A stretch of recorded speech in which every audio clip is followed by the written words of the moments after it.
member of the NAACP and a card-holding member of the library. Nice. So I am happy to represent this partnership with all things that are near and dear to my heart. So I want to say to our people that are online, I'm sorry that we are having some technicals. Okay, so we have audio online now. So, and thank you, Treyana, for being our go-to person online who we had to have feedback to know whether or not it was working. So thank you for all of that. And thank you to our panelists that you can see is here and looking forward to answering any of your questions. I greeted everyone when you came in and made sure you had a pad. That pad is a sticky note as well. And we have a board in the back that you can put those questions on, or feel free to write your questions as we go along, and then we will have our panelists address them. So, a couple of ways to get your information, okay? So, the purpose and the objective today: buy your first or next home with little or no money down and special opportunities. That's always intriguing. And most of us never know it and don't know where to find the information at, right? So that's why we have a panelist of specialists that can help with that information. Understanding mortgage options for all credit levels. I can't tell you how many people say, "Oh, I'm still working on getting my credit to 800." Not necessary. Advantageous, but not necessary. So, other people have the expertise that can help you learn how to build that credit, right? We want to help you with spotting real value, not just curb appeal. Prepare for hidden and ongoing costs of home ownership after you get your home. Budget and prepare for repairs and emergencies, and stay in your home through tough times. It is an investment, and there's some ways that you can learn to get through those tough times utilizing your home, perhaps. So, our format today, our moderated panel presenters are going to be introduced by Lisa. Scoot in here. You're welcome. Thank you, Ariane. I am Lisa Clark. I am the broker of Clark Realty Group, and I am a member of NAACP, the housing chair. And we have our lovely president here, Madam Debbie Harris, is the president of NAACP. And I too have a library card, I say. But but I do want to say that we thank all of you for coming out today. And I will be introducing the panel. And we searched high and low for this panel. So we're excited to have this level of expertise here to answer your questions and make you feel comfortable about the home buying process. Because we do want you to, if you are already owning your home and have an idea of other homes you want to buy, or if you're wanting to buy a home for the first time, we want to make sure you keep it. We have Mark Frisco. He is a realtor with Century 21 New Millennium, the Mark Frisco team. We have Barry Friedman, mortgage broker, Primary Residential Mortgage Incorporated. And we have Tori Honeycutt, property inspector, property preservation specialist. And we have Jessica Sullivan, financial consultant, Jessica Sullivan Consulting. So how this will work this morning, each of our panelist members will speak on their area of expertise for 10 minutes. I'm going to ask for permission now to interrupt if needed for the preservation of time. I'll do it with care, but just in case, want to make sure that we stay on track. So I am going to first turn it over to you, Barry, for your level of expertise and introductions. Well, thank you very much, Lisa. So I am Barry Friedman, and I am very happy to be here with you today. I am a mortgage lender, and every single day of my professional life, I talk to someone who wants to be a first-time home buyer.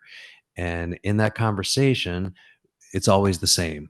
We talk about whatever hurdles they have in order to get there, and we come up with strategies to get over those hurdles. And today I'll talk to you about the basics of those conversations, just cover the big points. And then at some point, I'm happy to talk about your particular situation or things in general. So the conversation always starts with, hey, how much of a house can I buy? What would I qualify for? Can I get a pre-approval? It's something like that. And the answer to that question is also always the same to me. And I say, chances are you're going to limit yourself before I limit you. And what that means is I can probably qualify you, meaning get through the industry standards to a higher purchase price than most people ultimately want to spend money on every month. So, and we get through that process by me saying, how much do you pay in rent where you are right now? And how much of a house payment do you think you're going to have in the future? Where do you want to be? And so it goes like this. Yeah, I pay $2,000 a month now to rent the place that I'm renting. And, I'm thinking I could probably do 3,000. And so my next question is, where will that extra money come from? And that leads me to the very most important tool that we have, and that is a budget. And most people don't do a great job of knowing where their money goes. Everyone knows where it comes from, but where does it go each month? And what I recommend is for every person, especially a first time buyer, to work really hard to have a detailed budget. You can do it old school on the back of on a piece of paper. I left some worksheets on the table in the back that you can use as a starting point.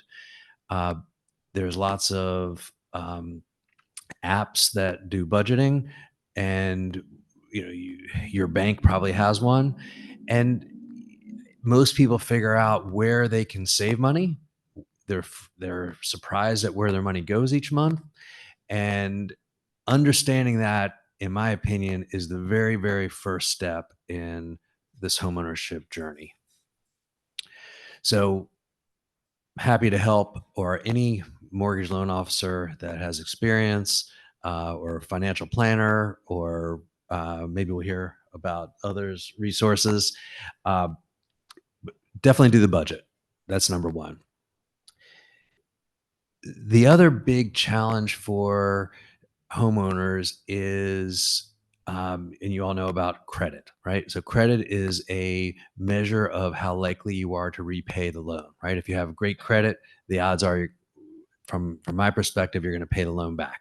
If you have poor credit and you haven't been paying bills on time, I'm probably not going to conclude that you're going to be paying them on time on your mortgage as well. Those are two extremes, and somewhere in the middle is where most people lie. There are different components of credit scores that you can control. Back up real quick. There's 3 credit bureaus: Equifax, TransUnion, and Experian. Each of them generate what's called a mortgage credit score, and we use the middle score. So I can help each individual identify what factors are impacting their scores. And, not to spend too much time on that right now, but we can go through that. The other biggest hurdle, in my opinion, well, statistically, for homeownership is what we call cash to close. How much money do you have in the bank that you can use for your down payment if necessary, closing costs if necessary? There's expenses to buying a house. And if you don't have the cash, you really can't do it unless you have a way to get the cash. And I'm prepared to talk about those things. There's down payment assistance programs. There's a lot of 100% financing programs, and I can get into all those details if my 10 minutes allows, or we can do it on questions. But anyway, those are the biggest hurdles, and I could talk about this for the entire time, and I welcome your questions. That's my timing. 5 minutes remaining. Awesome. All right. You want me Yes. to keep going, or should I yield it to We'll Mark? We'll yield it. Okay. Okay. We'll All yield right. it. Perfect. Mark needs more. All righty. All right. All right. My name is Mark Frisco with Century 21 New Millennium. I run a small real estate team called the Mark Frisco team. Been doing this about 16 years in our area. And as I was explaining to Jessica earlier, actually taught first-time home buying classes for the first 10 years of my career. And I got super frustrated because the turnout wasn't great over time. So I am so glad to see so many people in this room looking to learn what you need to learn to make a change. And hopefully there's hundreds of thousands of people online right now. I appreciate all of you too. So I just I want to give you a couple observations that I have throughout the years when it comes to first-time home buyers. So number one, folks are always looking to save, in some cases, too much money. Like they're like, oh, I got to get to 20% down. I'm like, you really don't want to put 20% down. Well, I really want to put 20% down. I'm like, that's a horrible idea. Real estate is a leveraged investment, and your return on that investment is based on the cash that you have in. So especially for my first-time home buyers, I want to get you in there with zero if I can. Now, obviously, Barry tapped on the fact that there are 100% financing programs. There's down payment assistance programs, but we can also negotiate some closing costs from the seller depending on what the situation is. And the beauty is that we're now headed into a season, well, the season of year where that's a lot more possible. And I think Barry can attest to that, right? So from now until about February, getting closing costs will be a thing. Negotiating off the sales price will be a thing. The other thing is this. So the topic is buying an affordable home and keeping it. So I think one of the other things that I deal with a lot is the expectation. So we all dream of owning a home, right? And that home looks like a 2,000 square foot colonial on 5 acres with a pier out back, right? We have to kind of understand that that's something that we step into over time. And if we make the right moves, we will eventually get you into that house. I wrote down a crazy vision. It may not be that crazy, but probably about 2 years ago, I wrote down that I want every one of my clients to own a $1 million home at some point in time in their life. So if we stay the course, we make the right moves, both in work and both in investments and making the right real estate moves, I know that we can get you there. Now, why is that important? It's important because when it comes to real estate, if I get you to $1 million house, guess what? You will be a millionaire. Your fam, you will have a legacy, right? And when real estate goes up and down, it goes up and down in percentages, And so at the end of the day, if the market goes up 10%, you own a $100,000 house, that's $10,000, $1 million house, that's 100,000. So my goal, and I know for a lot of you, you're like, I can't even fathom that right now. But like, that's what I see in all of you online or in the room. It is possible. You can get there. I've seen it. And I remember a mortgage lender I worked with for a long time, not Barry, although I love Barry. He told me this story about a school bus driver that, he worked with him for about 30 years. And at the end of 30 years, he owned like 30 properties because every year he would buy a house. And so that can be possible for anyone. So going back to buying an affordable home, which that kind of gave away what I was heading to. Affording a home is also what's important. There's a whole nother side of that, and maybe Jessica will tap into it. But the other side of it is, what are you making? Where are you working? Sometimes we got to work on that. So I was having a conversation with somebody last night. I said, one of the things that I do when my clients first come in, and if it doesn't seem like we can afford what they want, I say, go ask your boss for a raise. And guess what? Most of the time they get it. And ironically enough, I'm having this conversation. We're at the bowling alley hanging out last night, and one of my teammates actually has bought multiple homes with me. And I said, wait a minute. I said, Timmy, I told you to get a raise when you wanted to buy a house, right? He said, yeah. I said, what happened? He said, I got bumped into another job position and I got a $10,000 raise. So sometimes just asking the question, or if you don't feel comfortable asking the question, figure out how you can add more value at work so you can feel comfortable asking for that raise, because that's what's going to help you afford the affordable home. So again, going back to that, we're going to build up to the $1 million house. Let's now break it down to what we're going to start with. What we're going to start with might be a little rough. It's going to need some love. And I look at that on a case-by-case basis. So some of you may have skills that you can put some work or some sweat equity into the house. Some of you may not, or you may not have the access to the resources of people in your family who have those skills. So we're going to kind of balance that out and figure out, all right, do we need a move-in ready affordable house? Unfortunately, that's probably a condo or a very small townhouse, and you're just going to have to know that that's where you have to start. Or is this a fixer-upper kind? And we can work together to find that fixer-upper. By the way, that's my favorite property.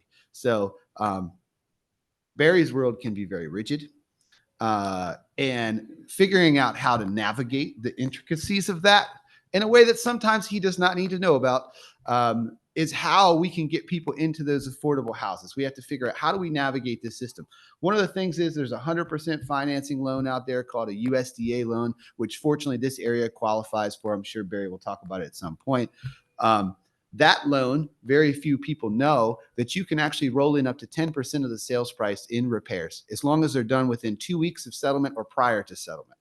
So a lot of people don't know that. So 250 house, I can put $25,000 into it, roll it 100% into the loan. Also, if the appraisal is there, we can roll in up to 6% in closing costs on top of the loan, whether or not the seller is giving it to us. So it gives us the ability to navigate this game of, if I know there's equity in that house, but we just need to do these couple of things, then I can then help you put all those pieces of the puzzle together and figure out, all right, how do we get into this house and get these couple of things buttoned up?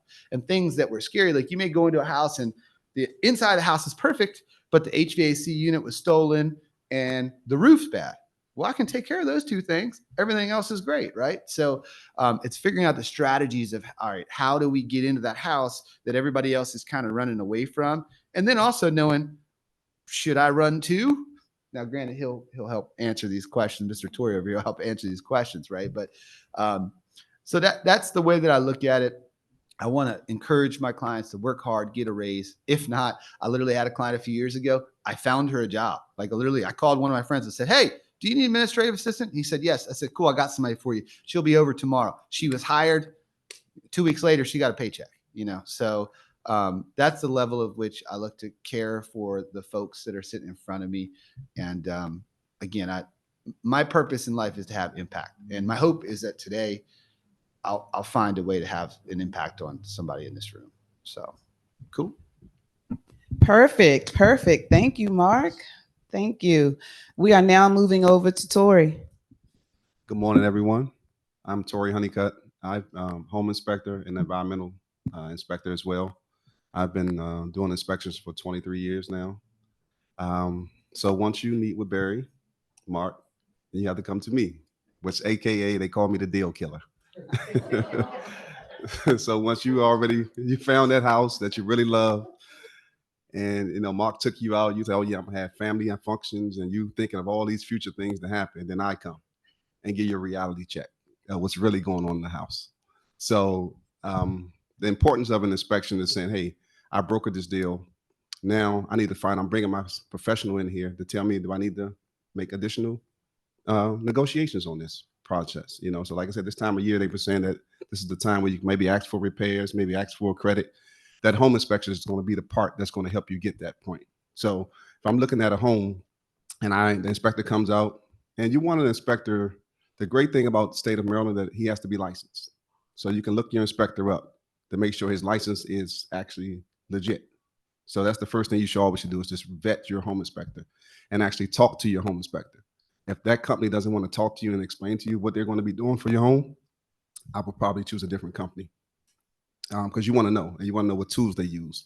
So the state of Maryland is the standards of practice that the state of Maryland has, and then it's another standard of practice that the industry has. So you can ask your inspector, do he follow the standards or do he go above and beyond? So if he's a decent inspector, he will probably go above and beyond the standards of practice. So, and it's about the tools that he used. They recently, in the last couple of years, stopped inspectors from walking roofs. It's a judgment call for every inspector. He's not required to walk a roof. So that's a lot of people's biggest fear, is my roof bad?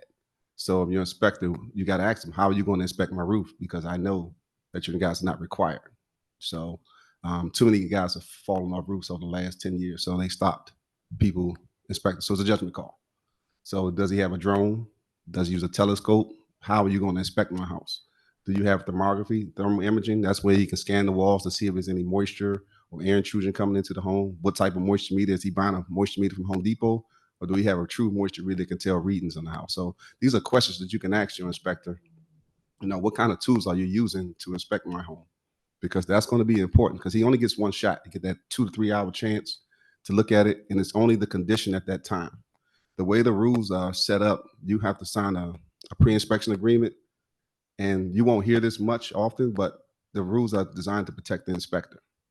So he's only responsible for what he sees that day. So if your basement floods 3 weeks after you move in there, it's on you if it wasn't wet that day. And that's why I asked about the tools that he used. You want to know that he's educated, that he knows what he's actually talking about. So the one rule that you guys can use when you first come in is when you look at that listing, when you see Mark sends you those listings, there's a little trick that you can use. If the agent don't put a new roof, new HVAC system in that listing, assume it's 10 years old. So they always put, if it's 5 to 6 years old, the agent's gonna put it in relatively new, newer HVAC system, newer roof. But if it's not in the listing, assume that it's 10 years old, and you have to budget for that. I might have an HVAC system that's 15 years old. Do I have the funds, as Barry was talking about and Mark was talking about, having that house fund? Do I have the funds to do this and repair this HVAC system? Because it's your roof, HVAC, electrical, plumbing, heating and cooling, plumbing, electrical, and structure. These things can come up and they can cost you a lot of money. So look at the listing. If anything in there is not new, assume that it's old and start thinking about that before you even ask Mark to take you out, because it may be out of your budget at that point. You don't want to waste his time. But that listing tells you a lot. I look at it before I do every inspection. So for us, we go out and we see if they pull permits, if the house been renovated. We go out and check the permit history, because those are the most scariest houses to inspect. Because you get a group of us together, we say we investors, we go, let's go flip this house. It looks nice and pretty until I come out. Oh, they didn't upgrade the electrical. Because every county you can pull the permit history. That's public records. So that's the first thing you can do. Did they pull permits? So as soon as if Mark give me the address, I look it up. Hey, Mark, I'm calling them right there before we even do the inspection. They didn't pull permits. You said it's been renovated. Do your client want to move forward with this house? So we kind of try to save. Now, sometimes I'll stop an inspection within 20 minutes. I'm in there. No permits has some stuff. Lisa and Anthony have experienced that before in my 20 plus years. So it's just not, it's about protecting you guys. My job is to protect you. Even though the agents refer us and you do your research, the inspector's job is to protect the client, to tell you, to give you a reality check. And it's not, we don't come in here with any, honestly, I don't care about anything about the house. I just want to make sure that, I just want to tell the facts. I want to diagnose what's actually going on in the home. And people always ask me the question, should I buy this or not? I cannot answer that question. You can't ask me if I was your brother, if I was your sister, if I was your daughter. I'm going to tell you the same thing. I pointed out, your agent when you will figure it out what you guys want to do. So our job is to just tell you everything. And also ask your inspector, do we put videos in his report? Do we do pictures or just pictures or videos?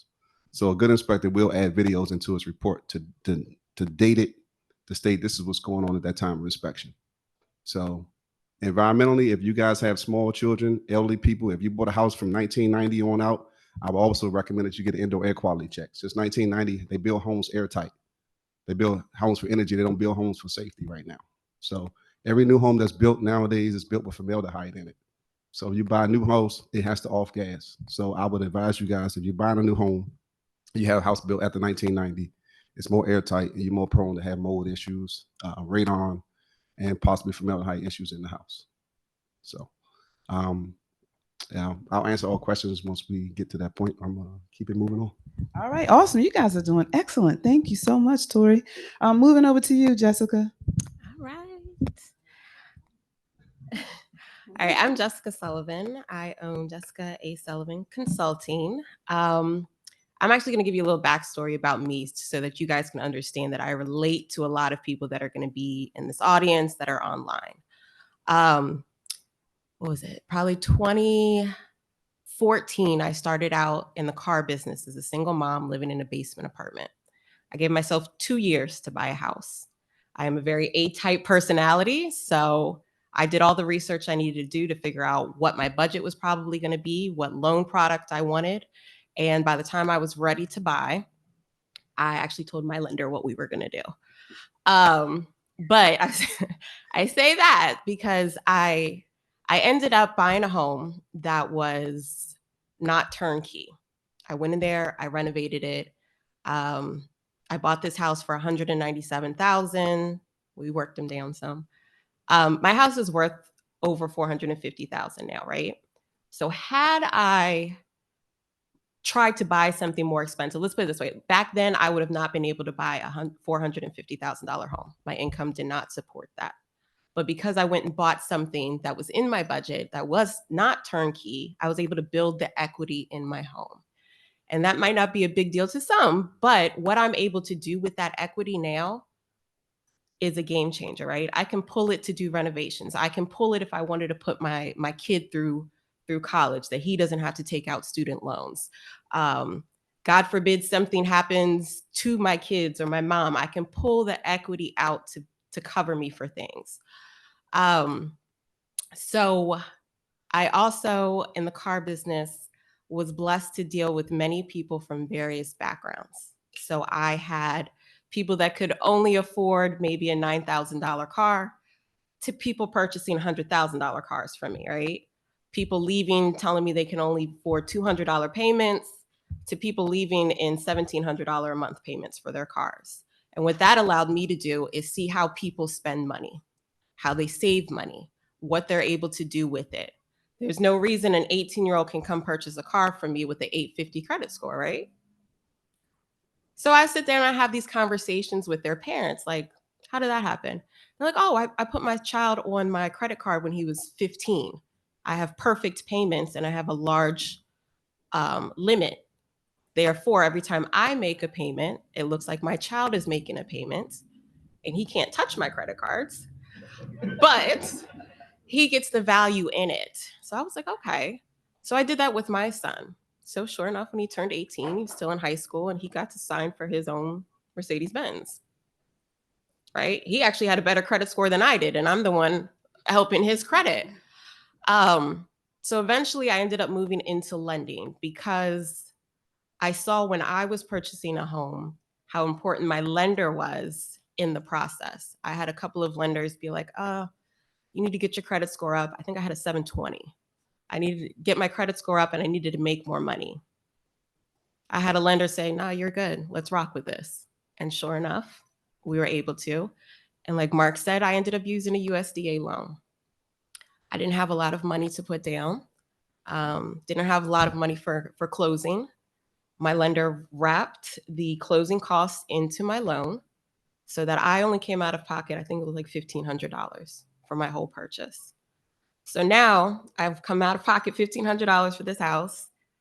We're fast forward to now. Again, I have hundreds of thousands of dollars of equity, and I'm just in a good position. And I want more people to be able to be in that type of position. Being a Black woman, I heard a statistic that really bothered me a few years ago. And it was a real estate agent, he was a white gentleman, and he said that he heard a statistic that, let's say for every 100 homes sold, 3 of them would go to Black families. 80 of them go to white families. So when we're talking about, and I do a lot of talks on this, the wealth gap, that is your wealth gap right there, because I just showed you how I was now able to build equity in my home for my family, right? And if we are not purchasing homes at the same rate, that gap is going to continue to grow. So that is something I am very passionate about teaching people. I know sometimes times are hard.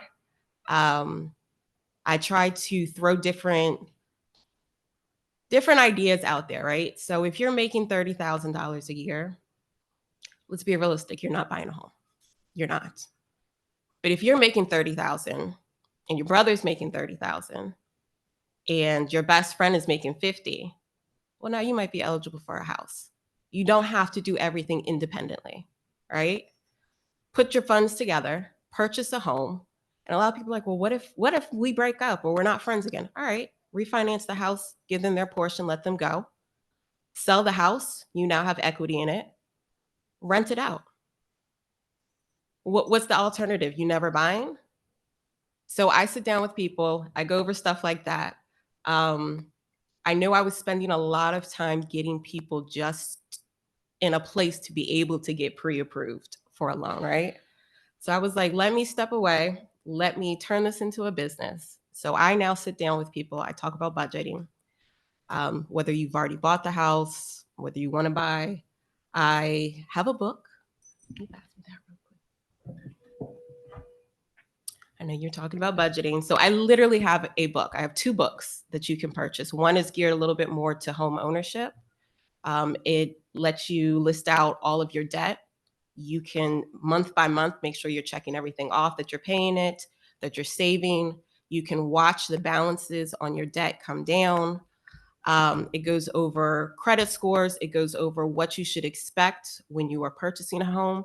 A lot of people don't realize that even if your lender is able to get you a no down payment and your agent is able to get your closing costs covered, you have an earnest money deposit, an appraisal, and what am I forgetting right now? Inspection. Sorry. I was like, wait a minute, I know I'm missing one. That you have to pay right out of pocket once you go into contract. So your lender might be able to get that money back, but you still have to have it. And they want to see reserves as well. You might never have to use your reserves, but the banks like to see that you have it. And depending on some other factors is going to depend on how much reserves you have to have. Gotten people done with 1 month's reserves where the bank on another person might be asking for 4 months reserves. So I like to sit down and talk to people so that they understand all of their bases. Let's figure out how we can get you to the lending table, the closing table, and let's figure out how you can keep your home, your cars, and things for the future for your kids. So that's my spiel. All right, thank you. Let's give a round of applause for all of our panelists. Awesome information. You guys made the right decision to join us today, as well as those of you online. Now what we're going to do is we're going to open it up for questions. So I have a few questions that we've collected from NAACP as well as C4 and the committee and all of that. And then we will open it up to any audience questions. First question for our realtor. What should first-time buyers think about before starting the home search? So I think the first thing is, like I mentioned earlier, a lot of folks are worried about saving too much money, but you do need to save some money. So look, have I sold a house to somebody who had $0? Yes, like we've done that. Prefer not to, because now if any one little thing goes wrong, what are you going to do? So I'd rather you work on squirreling away some cash in reserves. A good way to do that, let's say that you're living at home. Let's say that you don't pay rent currently. Well, let's start paying whatever we think that mortgage payment is going to be. Let's say that in your mind, you're going to buy a house for $300,000. And in today's world, that's $2,300 a month, roughly. So let's say that's the case. So let's go ahead and start paying $2,300 a month into your savings account, because now you're getting comfortable with the payment and you're building your reserves. Let's say that you currently rent for $1,500 a month, but you know that the house that you want to buy is $2,300 a month. Well, let's pay $800 a month into your savings account to start to get comfortable with what that payment feels like. I think that's a really simple way to start preparing for home ownership, because there's really 2 things to prepare for: what that payment feels like, and what if something happens. Because look, when you buy a house, something will break. Something's going to need to be repaired. Those things are going to occur. Or you buy a house and your car breaks down. So you need to be prepared for the what ifs and the things that life is going to throw at you. Thank you. For our Barry, I was about to say mortgage broker. Okay. Are there sources of down payment assistance? Yes, there are sources of down payment assistance. We call them DPAs. In addition to, for instance, what Mark mentioned about USDA's Rural Development Guaranteed Loan Program, where we can actually lend you some closing cost and there is no down payment. The most popular DPA, down payment assistance program, comes from the Maryland Mortgage Program. We love acronyms in this world. It's called MMP, Maryland Mortgage Program. And it's fairly amazing. They will lend you up to 5% of the loan amount. We'll say an equivalent of the purchase price. And that money can be used for down payment and closing cost. And get this, there's no interest that you owe, and there's no payments on that marginal amount. So you have to pay it back when you sell the house or when you pay off the loan. So it's no interest, no payments, and it's a great way to bridge that gap for what you haven't been able to save. Um, there are a number of different loan programs. I mentioned we've talked a lot about the USDA rural development, but just a straight up FHA loan, you hear about that all the time. That's something that most everybody here has heard the term FHA, Federal Housing Administration. Well, they require a 3.5% down payment. So if you can get the 5% DPA from the Maryland Mortgage Program, you've got that 3.5% down plus some money still to go to closing costs. And again, the theme here is the 100% financing and not needing much cash at settlement. You combine that with a little bit of seller assistance, and hopefully you've got some savings. It's quite possible to buy a house with very little cash. Now, the Maryland Mortgage Program does have some restrictions. There's a couple flyers I put on the back there. There are income limits. In Calvert County, the income limits are very generous for a family of 3. I want to say the household income can't be over like 222 or something like that. I can get with you if you're near that number. And there are restrictions. We talked about credit scores. For the Maryland Mortgage Program, a 640 credit score is necessary. And, you know, that's one of the first things that we check. When I meet with somebody, the first thing that we do is it's a decision tree in my mind. You know, I get some information about them and say, okay, what's the best program? How are we going to accomplish all the cash required? So anyway, back to your question. Yes, there is down payment assistance that you can get through Maryland Mortgage Program. No down payment. No interest and no monthly payment. There's lots of fine print to that. So if anyone wants to talk about it, I can get into that more individually or in general. Okay. All right. So I'm going to do 2 more over the panel, and then I'm going to open the floor up for our audience. And so thank you, everyone. As you're answering the questions, we do want to keep the timing in mind. Next question for you, Tori.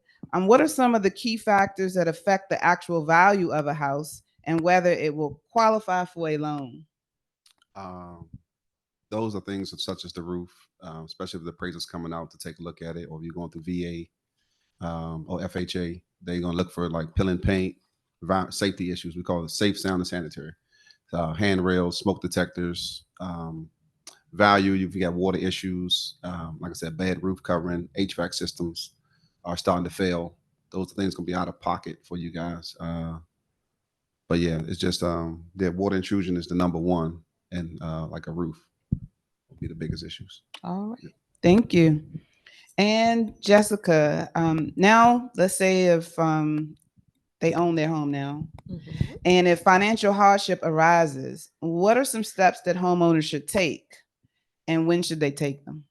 As soon as you know that there's an issue, I always tell people you need to contact your mortgage company, not necessarily your lender who did the thing, the mortgage company, whoever you have a loan through with your car, stuff like that, because the banks are typically not in the business to try to resell your stuff. They would much rather work with you to come up with a way for you to continue paying on your home, your vehicle, your credit cards, than for them to have to repossess, foreclose, or shut down your cards, right?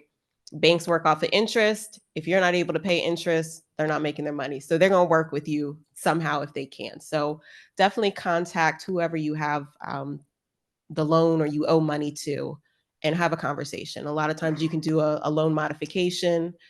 You can do a deferment of payments, stuff like that. Thank you. All right. Yes. Okay. And if you, before you do that, if you have a question, could you write it down for us and pass it forward? Thank you. Thank you. Okay. We didn't have mics to go around unless, does that work for everyone? Because if you have a question, okay. All right, go ahead. So I just wanted to say, like, I don't know how you feel about this, Barry, and I can't speak for every realtor in town either, but I would prefer that if the minute that there is any kind of financial issue, call me. Like if you're my client and I sold you this property, and you're running into challenges, there are other ways to mitigate situations sometimes before you go. And I found a lot of people who took the what was it called there for a little bit, the hardship thing where you could forbearance is what they called it. And it sounded like this nice shiny thing where you could just not pay your mortgage for a few months and you could get ahead. And a lot of people did it. What they didn't know is that that dollar amount was now getting tacked on top of what they owed on the property, and it was being charged additional interest, and in some cases still being charged penalties during that period that was stacking on top of what they owed. So then we go to sell the house and they're like, well, we owe 270. Well, no, they owed 300, and they didn't even know because the bank wasn't even showing them the balance of the forbearance in the background. Am I lying? So you got to be really careful before you kind of take the bait that the bank dangles in front of you, that they're going to help you with their hardship, with your hardship. It's the same thing with like loan modifications and stuff. It's not always that easy to just go get a loan modification.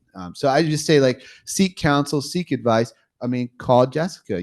Maybe there's a way that you could budget or do something else, or we know that there's a resource that you can go to get some stopgap funds to help you through what you're going through and get you back to paying the mortgage. And I think sometimes, like, people make a decision of like what not to pay, and the one thing that you should pay is the mortgage, because at the end of the day, if you're in a point where you're really having trouble paying the bills, and the minute you miss a payment on a car or a credit card, your credit score is now going down. So if you lose the house or you lose your ability to stay in the house, it's going to be really, really hard to get into another one. Because I can tell you, it is much easier to qualify to purchase a home than it is to qualify to rent a home right now. And so one of the other hats is that I have a property management company. We manage about 100 properties currently. And I'm going to tell you, the rental market is like twice as competitive as the purchase market. So you really want to be careful when you make those decisions, and you want to make sure you seek wise counsel. So Great. Thank you. Thank you for that. I have a question from the audience for you, Tori. Are the inspection guidelines available for potential buyers so they can know what they should be looking for? Yes, you can go on state of Maryland, the website. They'll tell you what the standards of practice are, but every inspector inspects differently. So if you technically going to have to ask the inspector, how are you going to inspect the house and what are you going to do? They should better give you a blueprint of what they're going to do during the inspection. And the follow-up, are inspectors allowed to give estimates on what potential repairs may cost? They can give rough estimates, but no, technically they shouldn't be giving estimates in the report. A lot of guys do it, but if it becomes a legality issue, then they can backfire on that inspector. And the same thing with defects. You got inspectors who say minor or major and defects. I don't do that technically. It's a defect's a defect. And for example, if I tell you the window caulking is a minor problem, then the rain leaks in there for 6 months. Is it still a minor problem? No, it's a major mold issue that happened. But I told you it was minor at the time of the inspection. So you looked at it, oh, I can just brush it off. I'll do it later. And I've seen a lot of inspectors go out of business just doing that process between minor and major. So, you just want to be able to, with the inspection, just make sure that inspector tells you exactly how he's going to inspect your house. All right, great. Any more questions from the audience? Please just pass them forward. Now moving back to you, Barry. What is the correlation between credit scores and interest rates? Well, in general terms, the better your credit score, the better your interest rate. But that's, again, general. There are some programs that makes a difference on, and there are other programs that it doesn't. I'm going to come back to the Maryland Mortgage Program just because that's so significant right now.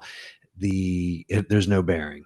So if you have the minimum credit score of 640, you can get the Maryland Mortgage Program. You still have to qualify. You still need to be able to afford it, et cetera. But they don't charge a different rate based on different credit scores. Now, other programs, you've heard of Fannie Mae and Freddie Mac and that kind of thing. We call that risk-based pricing. And so if your score is lower, the rate's higher. If your score is better, the rate's lower. and makes sense. But yes, in general, the better score, the lower rate. And of course, lower rate means lower payment. All right. Now, again, assuming that the home is already owned, because that's what we're speaking into existence for those of you that are first-time home buyers. Jessica, is it appropriate to tell the mortgage holder about any financial stress that you may be having? I think it depends.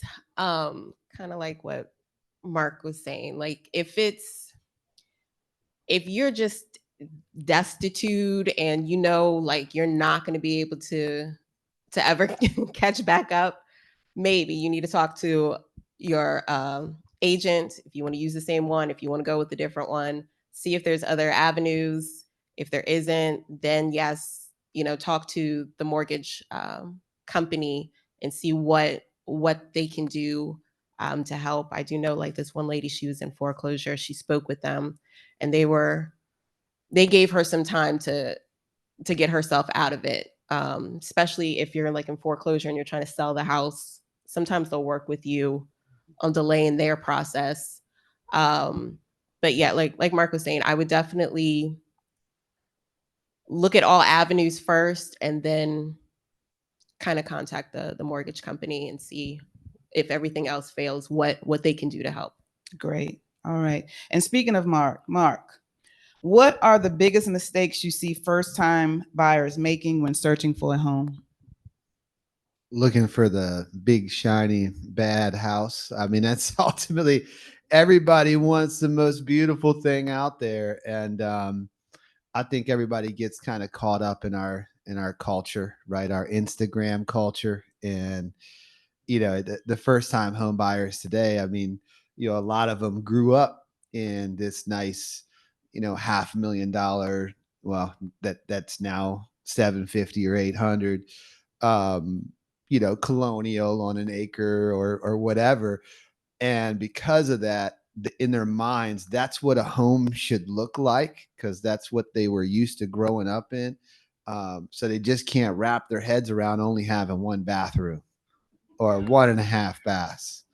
And I mean, it's the biggest mistake. Everybody has the wants, but they don't think about the needs. And it's so funny because they'll sit in a 1-bedroom apartment and continue to pay somebody else $2,000 a month and put it in that person's pocket until they can get to the point that they're able to buy that big, nice, shiny dream house. And it's funny. I've been, and let me know if anybody else has seen this observation, but I have an observation that we've had a lot of first-time home buyers the last few years, but I call them the late bloomer first-time home buyers. So we're getting first-time home buyers who are buying their first house in their late 30s, 40s, 50s. And it's like, what were we doing all this time? Like, we should have been in something. Now, you can't go back at this point if you're there. If anything, if you're there, yes, get out and find a way to buy something. But, my point is that a lot of times in those cases, everybody's been sitting back chasing this dream, but meanwhile putting money in somebody else's pocket. And to Jessica's point, I've had so many clients who we talked them down off the ledge. My best friend is a really good example. So he came to me, he wanted this house, and finally I showed him properties for 6 months. And I said, look, I'm gonna show you what I want to sell you. And I took him to this house. This was years ago, and it was a house down the ranch club. He didn't want to be in the ranch club. And it was a split foyer. It needed work. It was a foreclosure. He paid $140,000 for it. Since then, he's been able to use it. Like, he fixed it up. Some of that we did as part of the loan. Since then, he's been able to use it. He refinanced out of it at one point, paid off a whole bunch of debt that he had. I just talked to him the other day, and I said, what do you owe on this thing? He's like, $175. I said, it's worth at least $350, right? And it's funny, he owes $175 because he's already pulled out 30, 40 grand to consolidate and pay off other debt. He's got a great interest rate. It's got an additional apartment downstairs. For the first 5 years he lived there, he lived upstairs, rented out 2 rooms, rented out the basement, and he cash flowed $300 a month out of the house that he was living in. So he had no mortgage. I mean, he had a mortgage, but somebody else was paying it in his own house, So again, he would have never looked that up on his own and said, this is the one I want to buy.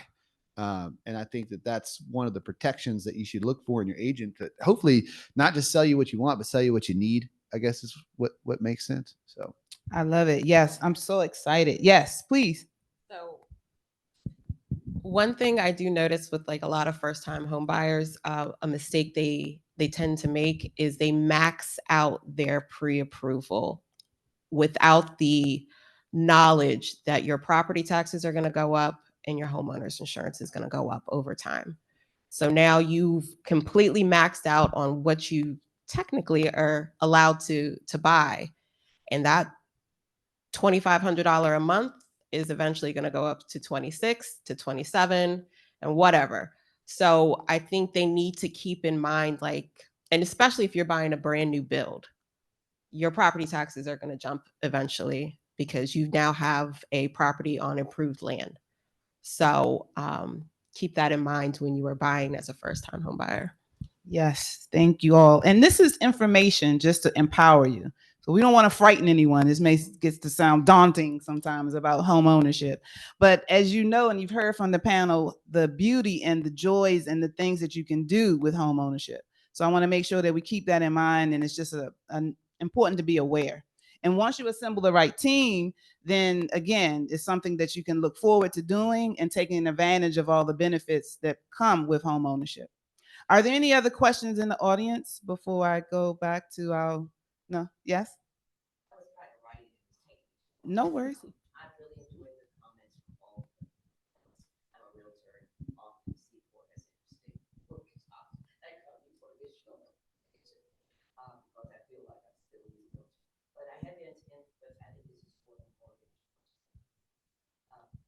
I had an experience of selling a home to someone, and she was trying to get help with closing costs. So we're able to get help with closing costs. But what happened was, when she sold her house, and she was able to get help from closing costs, and they told her that she wouldn't have to be paid until she sold.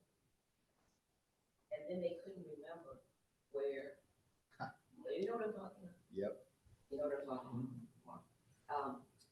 They couldn't, not my client, but the bank couldn't remember where that $5. I mean, that closing cost bank was, and the loan was, and because she couldn't remember because she wasn't getting the statement. Yeah. So can you repeat, if you Yeah. understand the question, I for think our so. online audience?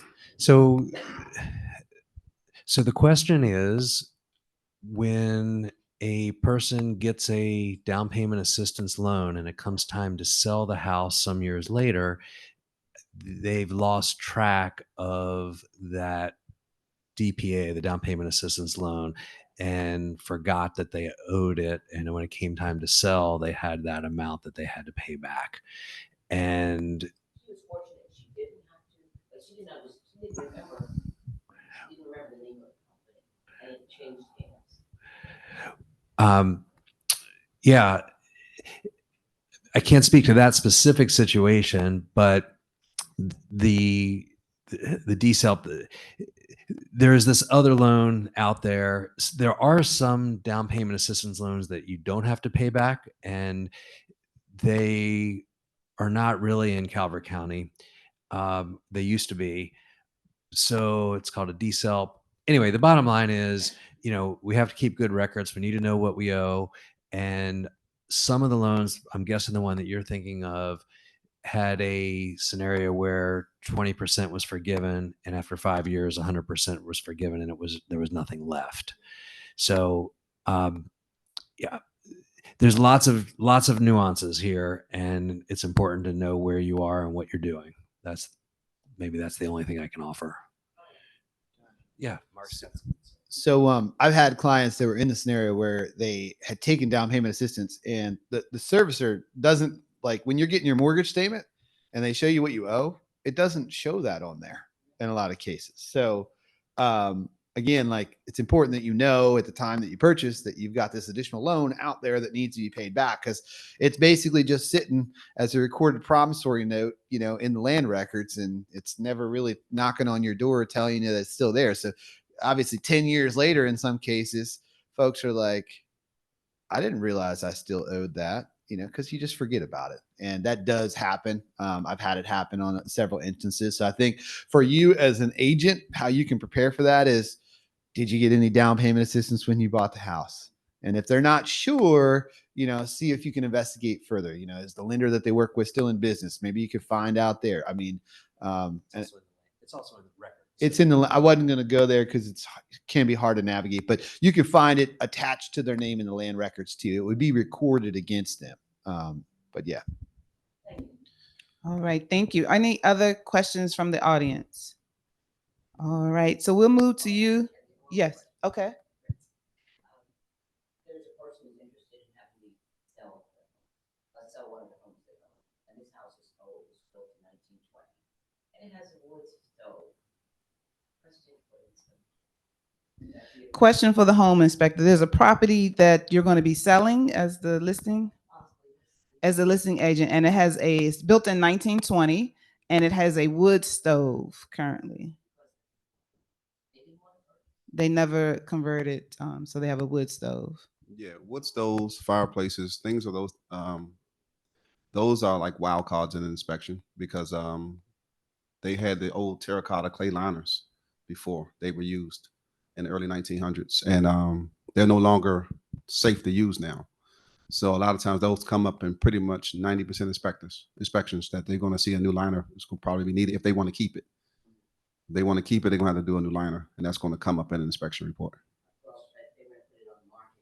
Mm-hmm.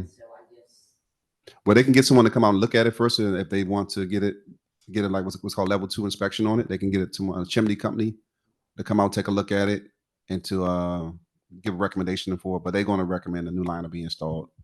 Okay, let me ask you, Tori, you mentioned that was a wild card, but the opposite of that, what are the most common problems that a home inspection reveal? Oh, number one is always one loose toilet. It's always one loose toilet. But he didn't hear. Could you say it again? It's always one loose toilet. That's just like standard in every home inspection. But the number one source is so I'm gonna try to be real quick. So early 1900s, 1800s, 1900s, homes were built with brick, masonry, or terracotta clay liners. So the mortar in that was lime mortar that was used. So if you're buying a house pre-1940, most likely it's brick, terracotta. So the mortar was the issue with that. Water would come in through the mortar. They used the lime mortar. They changed it to the Portland cement in 1942. So anything that's built from 1940s, 50s, and 60s was a masonry block, CMU block. So that's a concrete block. So that's naturally porous. So you get what's called like lateral displacement. The soil expands at a certain level around 3 feet, and it'll push the wall inward. So you got horizontal cracks on that issue. After 1970s and 80s, they went to the poured concrete. Poured concrete absorbs more moisture. So every time they build a house, it's based on water. How do I shed water intrusion? Water is two things. It's patient and it's persistent. It will keep coming. So as you see now, when you see a new development, you'll see the concrete looks like brick. That's because the curves in the brick sheds the water. So the brick homes, why they last so long, is because the bricks can hold up to 500 gallons of water before it deteriorates. It's the mortar that just get damaged. So if you're in older towns, DC, Virginia, older spots that's been built early 1900s, you see a lot of scaffolds up of people repointing at this point because the mortar only lasts 75 to 100 years. I love that. Water is patient and persistent. Yes. Back to your fireplace or the wood stove. There's another concern with that. From a lender's perspective, we want a house to have central heat. So if you mentioned that they don't have another furnace, that could be a problem. So, if you close the door to the bedroom and it's not getting any heat, it's a problem. So. Thank you for that follow-up. Yes. All right, let's move to you, Jessica. How should buyers balance saving for a down payment with paying down other debts like student loans or credit cards? So I always tell everybody, I know a lot of people like to say that the real estate agent is the first person to talk to. I will always tell you to go talk to your lender. I actually don't want you to pay down anything extra until you speak to your lender. And here's why. You might sit there and pay something off or throw extra money to something that absolutely does not benefit your approval, right? If I just went and threw an extra $2,000 to my student loans, but I still have my student loan payment every month, Well, now I'm out $2,000 in my reserves, and it hasn't changed your pre-approval not one bit, right? So you're going to want to, as soon as you know that you want to buy a house, you go talk to your lender. They're going to take a look at your credit score, your credit history, your debt, and your income. And you guys should be able to sit down and come up with a plan to figure out what needs to be paid off.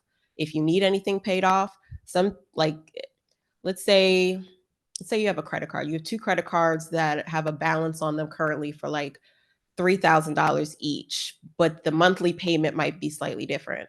Your lender might be like, well, I need you to pay this one off and not this one. And you don't have to do it right now. We can do it at settlement. So now you're keeping your money where you need to be, instead of paying things and keep making your bank account a little bit shorter than what it should be, needs to be, or anything like that. So when it comes to savings, I always say put a little bit to the side, pay your monthly bills like you normally do, and just put extra money that you have to the side, and let your lender decide if you need to pay anything off in the future. Great, thank you. We have 2 questions online. Thank you so much. We have one person online that was asking about first-time home buyers benefits and or assistance programs. Well, I assume that, thank you for the question. I assume you're speaking about special programs for first-time home buyers. And again, that comes down to the down payment assistance. That's the most popular reason for the utilization of the Maryland Mortgage Program. By the way, also on the Maryland Mortgage Program is generally a lower interest rate, slightly lower. And the closing costs are generally lower. They charge 0 points. So the answer to the question is yes, there are first-time buyer programs that have benefits, lower interest rate, lower closing cost, and the down payment assistance loans are available as well. Hope that answers it.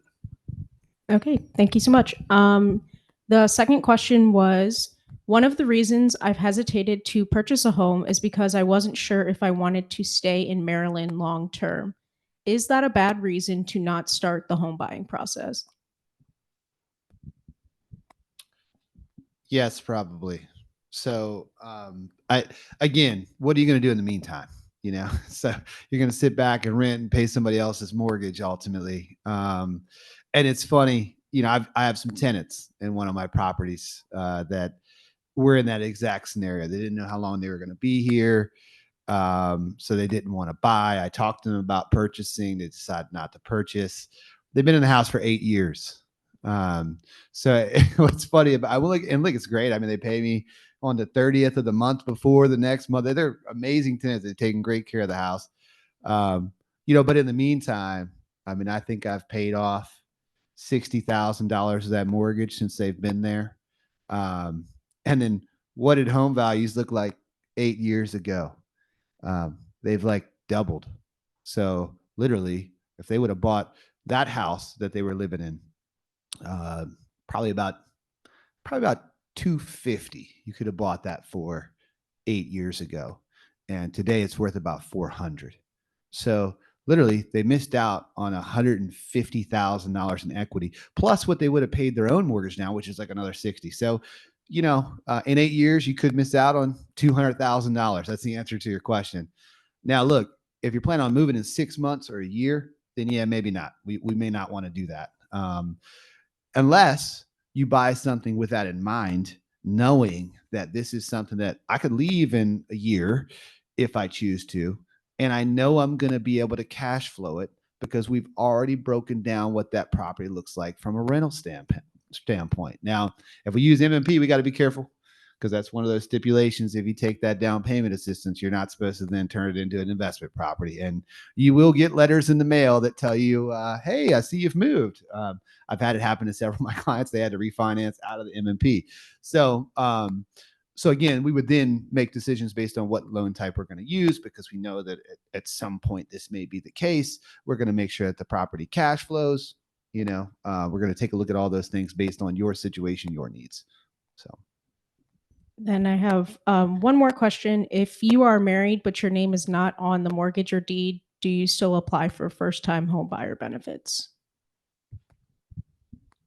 So the first time home buyer program, again, we're going back to the MMP. All of the purchasers, all of the borrowers have to be first time home buyers. And they define that as not having owned a home in the last 3 years. So if your spouse or your partner is not a first time home buyer, they can't be on the loan. That makes sense. So first time home buyer, no home in 3 years. But there's other homes, there's other ways you can buy a house. If you're like, for instance, um, the rural development program is not for first time home buyers, but it is for somebody who does not own other real estate. So if you sold your house, you're not a first time home buyer, but you could buy a house the next day using that program and get 100% or 100 over 100% financing. So I hope that answers the question. Okay, I think we will do one last question and then I'm going to turn it over to you, Ariane. And I think we have a book that we're going to be raffling. Okay. All right. So last question, guys, and let's please keep in mind the time. But first question, we'll start with you, Okay. Barry. Let me see. Let me make sure. What is how do student loans, medical, or other debt affect mortgage eligibility? Well, every debt is it's factored into your budget and your ability to repay. Student loans are a little bit complicated because often they're deferred. And so depending on the type of loan that somebody's doing, is how we look at it. So even a deferred student loan, we do a calculation that says we're going to count X amount of dollars towards in your debt ratio. Medical debt is not usually a debt that shows up on a credit report, other than if it's a medical collection. And legislation has just changed where that is no longer going to be an issue. So again, student loans, they count even though they're in deferment. And that's the big takeaway there. Thank you. All right, moving to you, Mark. How competitive is the current market in Calvert County? Probably the least competitive that it's been in the last 5 years. So fair. I mean, depends on what you're purchasing too. So I'll again go back to the scenario of what you're looking at. If you're trying to buy the shiniest house in your price point, so is everybody else. So, and just that rings true in any market. I mean, I started in 2009 when the market was at its worst, and one of the things that I did back then to help sellers sell their property was I made it shiny. It was that simple. I helped make it shiny. It would sell in 2 weeks, even though the market averaged 120 days. So that's going to ring true anytime. So if you're chasing that shiny penny, it's going to be competitive. But if you're not, I would say it's the least competitive that it's been. The gap between the shiny house and the not so shiny house has continued to widen the last few years, which creates an additional opportunity for purchasing a property that already has built-in equity. So thank you. And Tori, what are some red flags that might not be deal breakers but could mean higher maintenance costs? Number one is HVAC. Look at the age of the HVAC system. HVAC system is number one. How the age of it, because if anything that was manufactured pre-2006 has this old refrigerant, or it's called R22. So that old refrigerant was an ozone depleter. So if you got a system that's from 2006, then that would be the biggest expense that you'll take on. So they do have home warranties that you can purchase that'll cover those. So just look up some home warranties that cover the old R22 refrigerant, and they charge a little additional money for it, but it's well worth it. All right. And lastly, Jessica, what do you recommend for a rainy day savings account? Like what type of account to get, or how much money?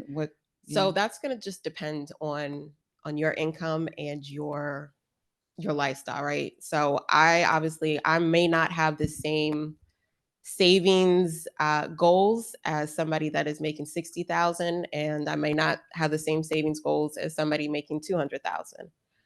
You need to break down, whether you're sitting down with someone like me, break down your budget, your goals, your debt, and figure out what's best. I'll use my son for an example and be quick. I take his paycheck I break it up almost into thirds. So half of it he gets to keep, 25% goes to investing every month or every paycheck, 25% goes into a savings account. He can do what he wants with that 50%, whether he wants to blow it every 2 weeks or not, I don't care. But the other is going to be making him money in the meantime, and the other is going to be for a rainy day. Awesome. Thank you. Let's give a round of applause for our panelists. Thank you so much. Turn it over to you, Ariane. Thank you, Lisa, and thank you to our panelists. I'm actually going to have, excuse me, the president of C4 to come up to say a few words. And I see that the president of the NAACP has already left out, but I'm going to do an announcement as well for on behalf of the organization. Well, again, thanks, but I'm really here in the role of the person who's going to help you decide who will get Jessica's book, a copy of it, and to make a couple announcements. One, as far as C4 is concerned, we'd like you to know that C4's primary purpose is to help people become eligible for home or business ownership as a way of building generational equity that you can pass through your families perpetually. C4 actually matches savings dollar for dollar.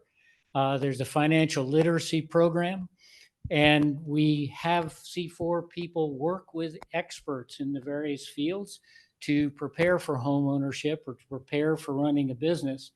So the two main groups that C4 is there for are descendants of enslaved people of Calvert County, and the other is public servants, which covers just about everybody you can think of who does something good for Calvert County in an official capacity, hospital workers, teachers, librarians, whatever.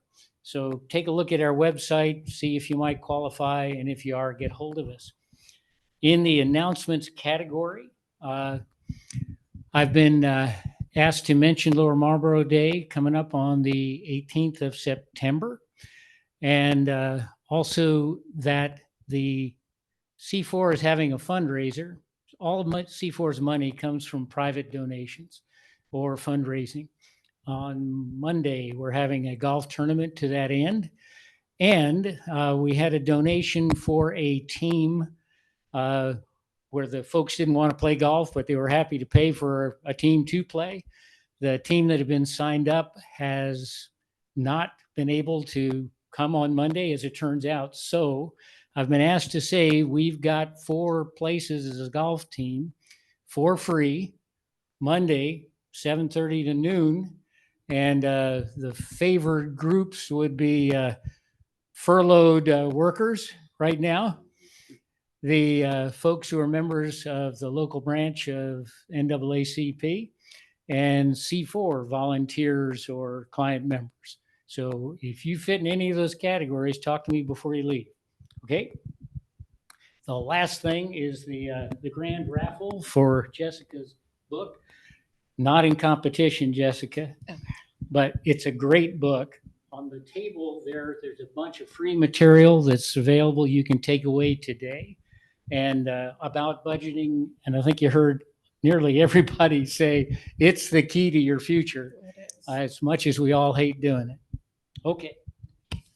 So what I'm going to do is ask Arian to take her very talented pointing finger, starting at high altitude, and touch the sign-up sheet.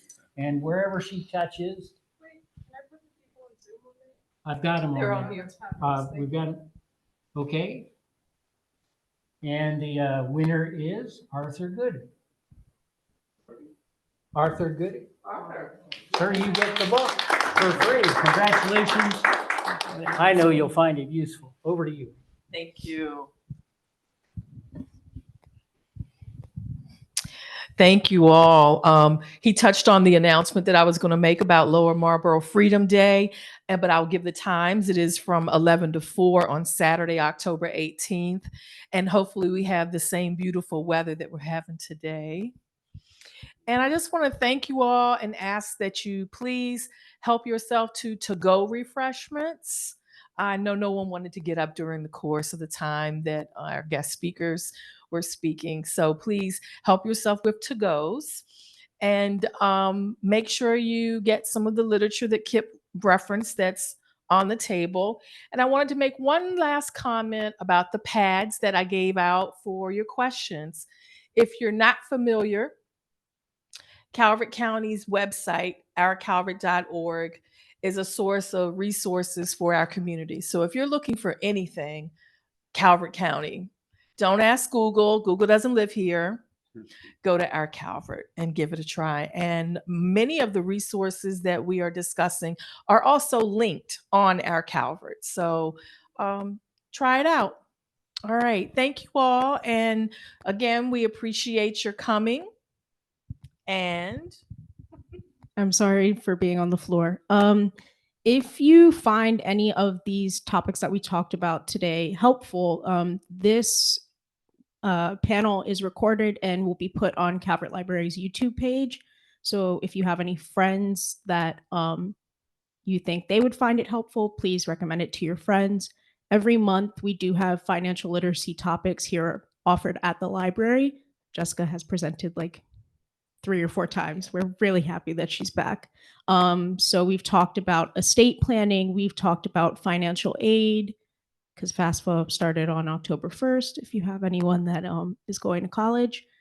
We've talked about Medicaid and Medicare. So every month, this is in partnership with C4 and the Commission for Women. thank you. Thank you all. Any last questions or comments? Yes, Arthur. Yes. Yes, or serve. We serve this services. Yes.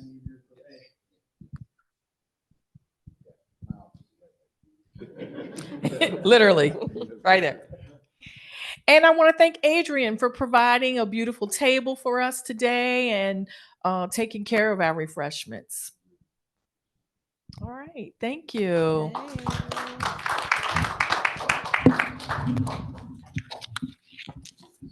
Good job.